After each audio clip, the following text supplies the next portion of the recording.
Welcome everybody. In today's video, we're going to be ranking War Thunder Fox 2's or semi-active radar homing missiles on the tier list from S tier to F tier, with S tier being the best and F tier being the worst.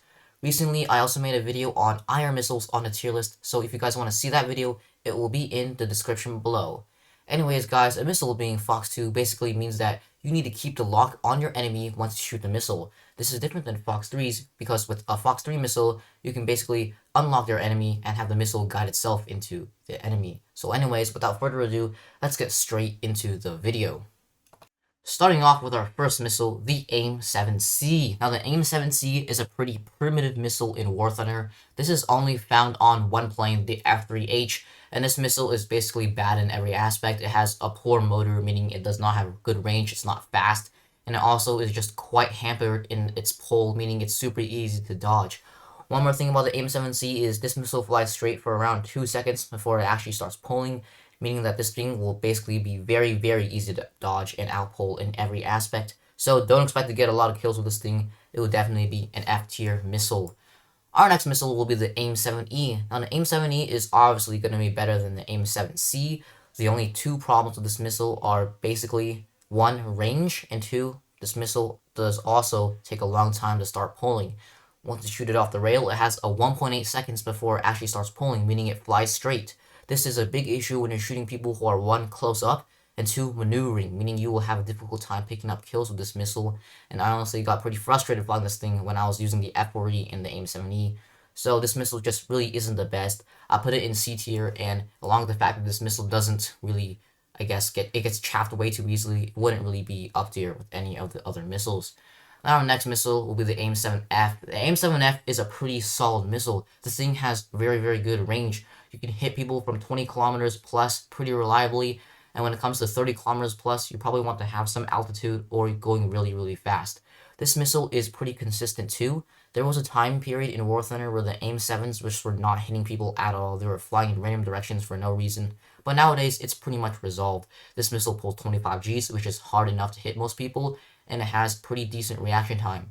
The only thing about this missile is it is a little bit slow compared to some of the counterparts like the R27ER, but definitely very, very much workable in ARB. Will be a clear A tier. Now the next missile, AIM-7M, is the exact same thing as the AIM-7F. They are interchangeable in War Thunder. There's no difference. Now our next missile will be the AIM-9C. The AIM-9C is a pretty wacky missile. We have an AIM-9, which are usually iron missiles, but this one has a radar seeker head. Now there is one problem with the AIM-9C. It has a pulse seeker, meaning that this thing is very, very easily chaffed. One chaff is all it takes and this missile will be fooled. This thing essentially is an AIM-9D with a radar homing seeker. Now, one thing about the AIM-9D is it has a lot of range for an iron missile, but compared to a lot of the other radar missiles, it just isn't really up there, meaning that the AIM-9C, one, doesn't have a lot of range compared to the radar missiles, and also is too easy to chaff, so I have to give this thing probably a low C tier or a high D tier. I'm going to put in low C tier because I feel like on an F8E, which is the missile this thing is mounted on, can actually get some work done, but compared to the other missiles, definitely not as strong. Now our next missile will be the AIM-7D, which is also found on only one plane, the F4C. This missile is actually not the worst, and it can definitely get true kills a lot more consistent than the AIM-7C, obviously. The AIM-7D basically has some pretty decent range, alright range for 10.7, but compared to the AIM-7M is definitely not up there. This missile also does pull decently, but when you do turn hard, you will not be able to get hit by this missile. It's not too reliable, but it can definitely work. I'll give this missile a D tier, not the best, but obviously an improvement over the AIM-7C. Now the next missile is the AIM-72. Now the AIM-72 I actually almost forgot to include in this list, but basically this is just an AIM-7E if it pulled right off the rail. This missile is very, very good at shooting people from close ranges in the head-on. However, it does still have the issues of the AIM-7E where it lacks in range and is also super easy to notch and chaff, but it is a lot better because it just pulls very, very soon. So I'm going to put this thing in B tier. And our next missiles will be Russian ones. We have the R-24R. The R-24R, compared to the AIM-7s, is not the greatest. However, this missile is very, very strong when it's mounted on the 11.7 MiG-23 ML variants. The R-24R essentially has a very, very fast burning motor, meaning that the smoke trail will disappear very soon. It is very, very sneaky, and this missile, when it comes to range, has a pretty decent range. It's not the greatest, not like the AIM-7s, but definitely over the AIM-7Es. This missile also pulls very hard, and it has very, very high damage, meaning you will almost never get crits or hits that do no damage. And for this reason, the R24R will probably be an A-tier missile. It just lacks slightly in range, but it is very strong, very consistent, and this is a guaranteed 2 kills if you run them, as you should on the MiG-23 MLs. Next, missile R23R. Now, I'm not too familiar with the R23R, but essentially this missile would be pretty good if it just pulled off the rail. This missile takes several seconds before it starts pulling off the rail, and when it comes down to overall I guess consistency, this missile just isn't very consistent. It has a very hard accelerating motor, but that's basically it. This missile just really isn't the best at all. I'm gonna give this missile probably a low C tier, as you can make it work, but realistically, there's no reason to run the R23R when you can run the R23T on the MiG-23 MFs. Next, missile R3R. The R3R is essentially just an R3S if you strapped a radar seeker head to it. Now, the R3S is essentially a worse AIM-9B, so this is just a terrible missile if you think about it on paper. Now, in your average War Thunder ARP game, you can actually get a lot done with this missile, especially when you're on lower BR planes, because people just aren't expecting radar missiles, or they might be thinking it's an iron missile, try to flare it, but then get hit by it because they're not dodging at all. Now, the thing is, the R3R has something called a pulse seeker, just like the AIM-9C, where one chaff is all it takes for it to get decoyed. So for that reason, it is very easy to defeat as long as you have chaff, and just isn't the most rewarding missile in air RB. So compared to the other missiles, I'd have to give it probably a D tier, as it lacks in range as well. Next missile, R27R. Now, the R27R, I genuinely didn't have the greatest time in this missile. The range is alright. The pull is definitely more than enough. However, when it comes down to consistency, I had a huge issue with this missile just randomly missing. It wasn't getting chaffed, it wasn't getting notched, it would just miss. And along with that, this missile is also relatively slow. It is actually a Mach 3.5 missile for some reason. That means it is slower than the AIM-7M, and speed is actually a critical thing, a critical component to Fox 2s, because if your missile is slower than the other missile you're jousting against, then you will have an issue, because whoever's missile is fastest means that they will get the kill first. So the R27R being relatively slower than the other competition just isn't really up there. Obviously, it's better than the AIM-7E2, which is why I'm going to put it above it, but realistically, I didn't have the greatest time with this missile in ARB. Now, our next missile will be the R27ER, the last of the Fox 2s in Russia.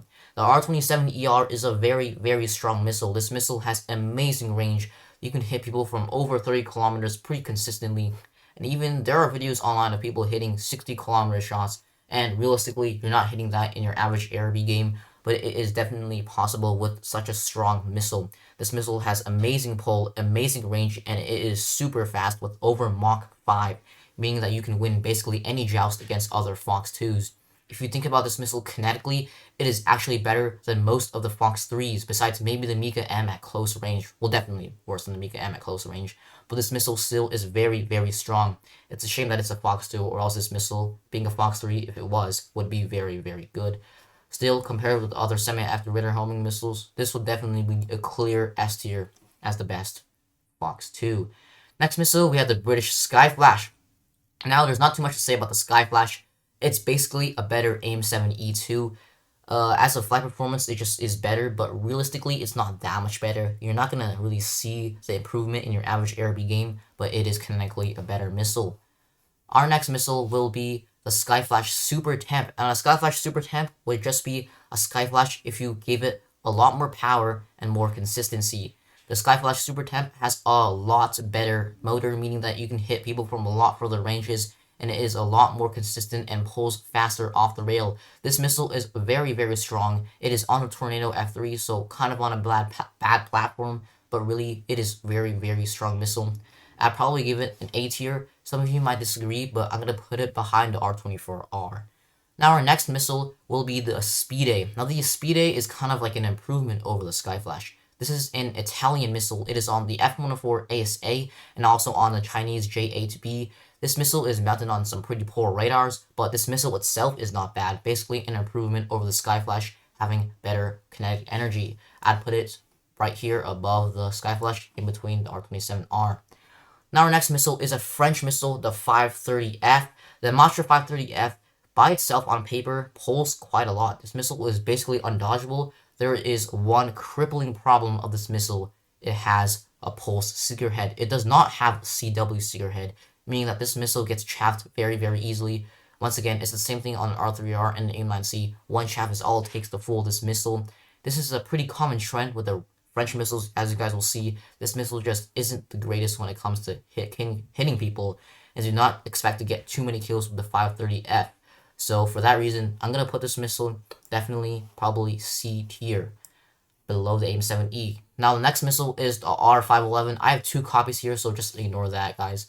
The Matra R511 essentially is a very, very poor missile. This is on the Tornado, not the Tornado, the Valtor at 8.3, and it is very, very slow. I don't even know if this missile is supersonic. Now the Matra R511 is basically a joke. It is good at shooting down Tu-4s, but that's basically it. If your opponents maneuver at all, you're not hitting them with this missile. It is way too slow to do anything, and it is kind of just a meme at this point. So this missile would be under the AIM-7C, even worse.